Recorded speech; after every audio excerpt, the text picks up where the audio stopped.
Tardo waa deegaan dadkiisu ay dhaqdaan xoolaha noocyadooda kala gedisan.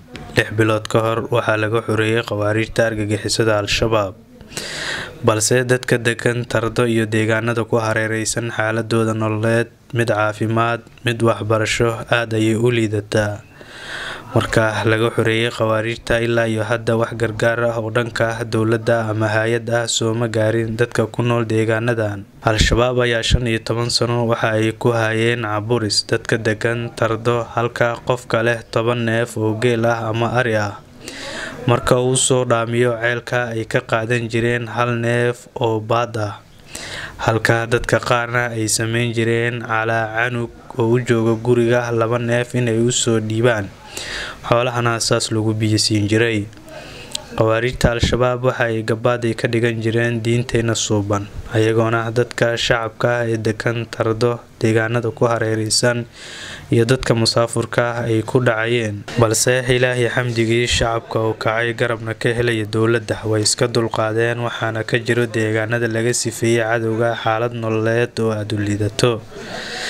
Dr. Zakariya Cabdirashiid Cali Samatalis ayaa gaaray deegaanada Sagaalgeed, Inamey, Geedasamo, Rabin Qalaf, Tardo iyo deegaano kale oo aad u badan, isagoona gaarsiiyay tallaalka caruurta maadaama caruur badan ay u geeriyoodeen cudurka jadeecada, halka dadka waaweyn ay la ildaran yihiin.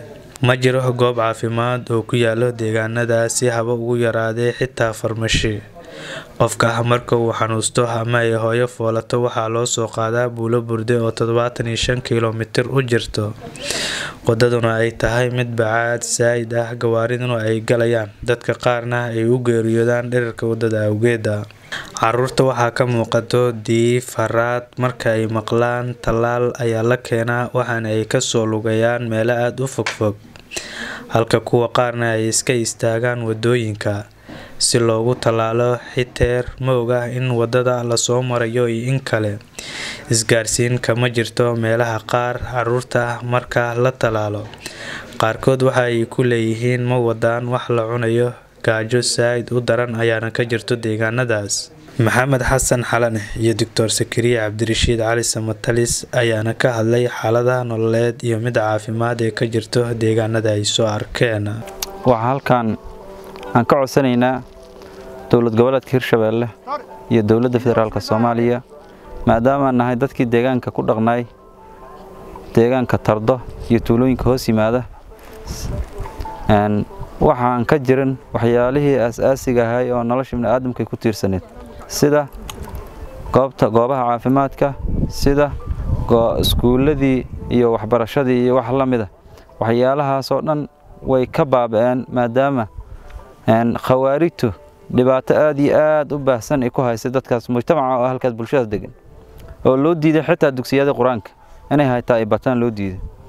Marka Ilaahay khayr siiye waxa la soo gaaday haba tiim caafimaad ayaa la soo gaaray, iyadoona deegaankeeni ka jirin waxaba yaraatay caafimaad ah oo hooyada dhallaanka ah dhiigga maanta barashalka wax looga cabiro xitaa aan haysanin, maadaama aan dadka ku dhaqan deegaanka Tardo iyo tuulooyinkiisa hoos yimaada.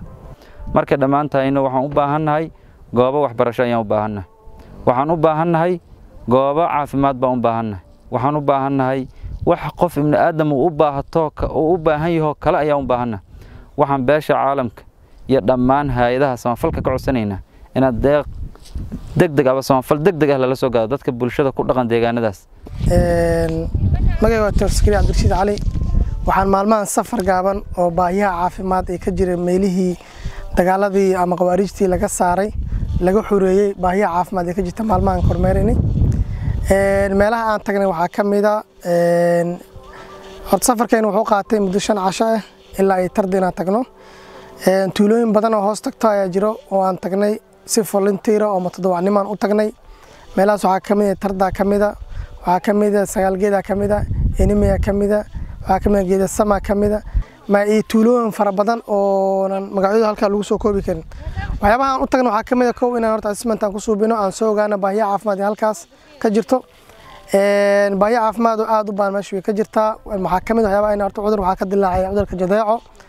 baahideen targetkeena ugu muhiimsan horta wuxuu ahaa jadeeco oo talaalkiisa aan wadnay oo team volunteer oo district aan ku soconay.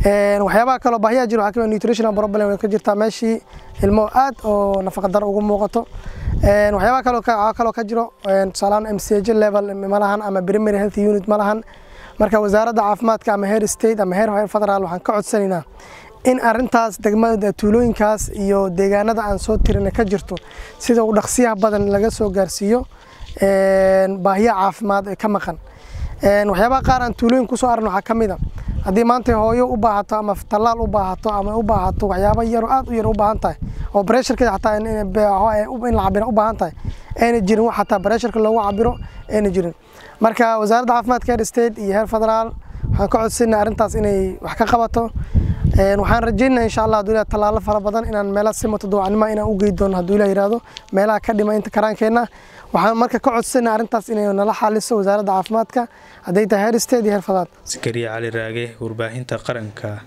deegaanka Tardo